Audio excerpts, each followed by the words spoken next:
नामाने सद्बुद्धी उत्पन्न होते. कौरवांनी पांडवांना निदान 5 गावं तरी द्यावीत, म्हणजे युद्धाचा प्रसंग टळेल, म्हणून भगवान श्रीकृष्ण स्वतः दुर्योधनाकडे शिष्टाई करण्याकरता गेले. त्यावेळी दुर्योधनाने सांगितले की देवा, तू म्हणतोस ते सर्व बरोबर आहे. न्यायाच्या दृष्टीने तू म्हणतोस तसं काहीतरी करणं जरूर आहे, पण तसं करण्याची मला बुद्धीच होत नाही. त्याला मी काय करू?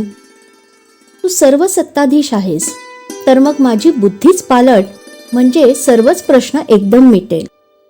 परंतु तसं काही न होता पुढे युद्ध झालं हे प्रसिद्धच आहे. ती स्थिती रावणाच्या बाबतीतही दिसते.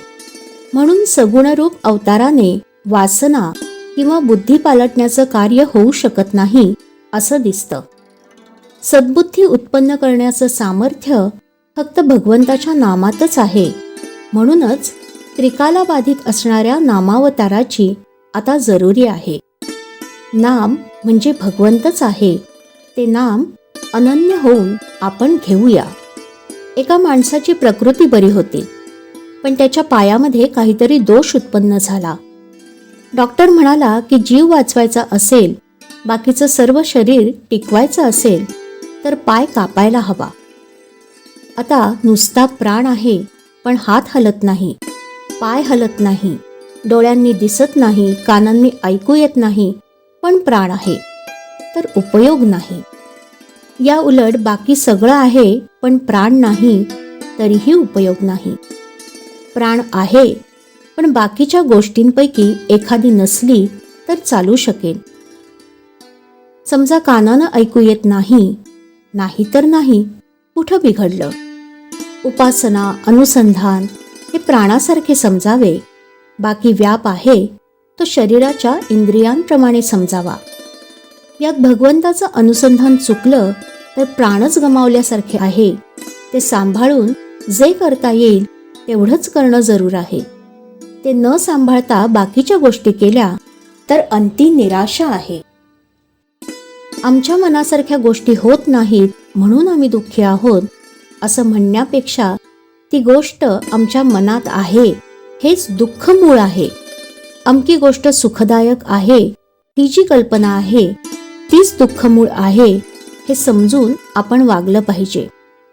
मांजर उंदराशी खेळतं, ते त्याला धरील, परत सोडील, पुन्हा धरील, पुन्हा सोडील, पण शेवटी प्राण घेईलच त्याचा. तसं काळ आपल्याशी करतो आहे. आशेत गुंतवून ठेवील, पुढं जाईल. आपण पहिल्यापासूनच हे ओळखून राहावं की असं गुंतून राहण्यात काही फायदा नाही, आणि अनुसंधान ठेवलं तरच मनुष्याचं कल्याण होईल. नाहीतर फार कठीण आहे. मी म्हणणारे, दुसऱ्याला ज्ञान सांगणारे, विद्वान, शास्त्री, पंडित सर्व खरे भ्रमातच आहेत. म्हणून म्हणतो, एक करा, अनुसंधान टिकवून जेवढं करता येईल तेवढंच करा. श्रीराम.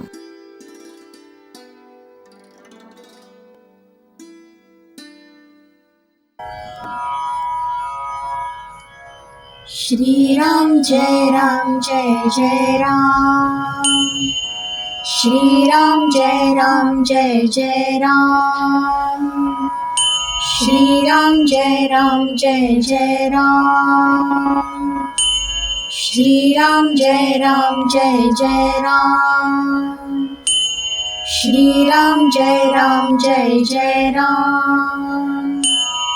श्रीराम जय राम जय जय राम. श्रीराम जय राम जय जय राम. श्रीराम जय राम जय जय राम. श्रीराम जय राम जय जय राम.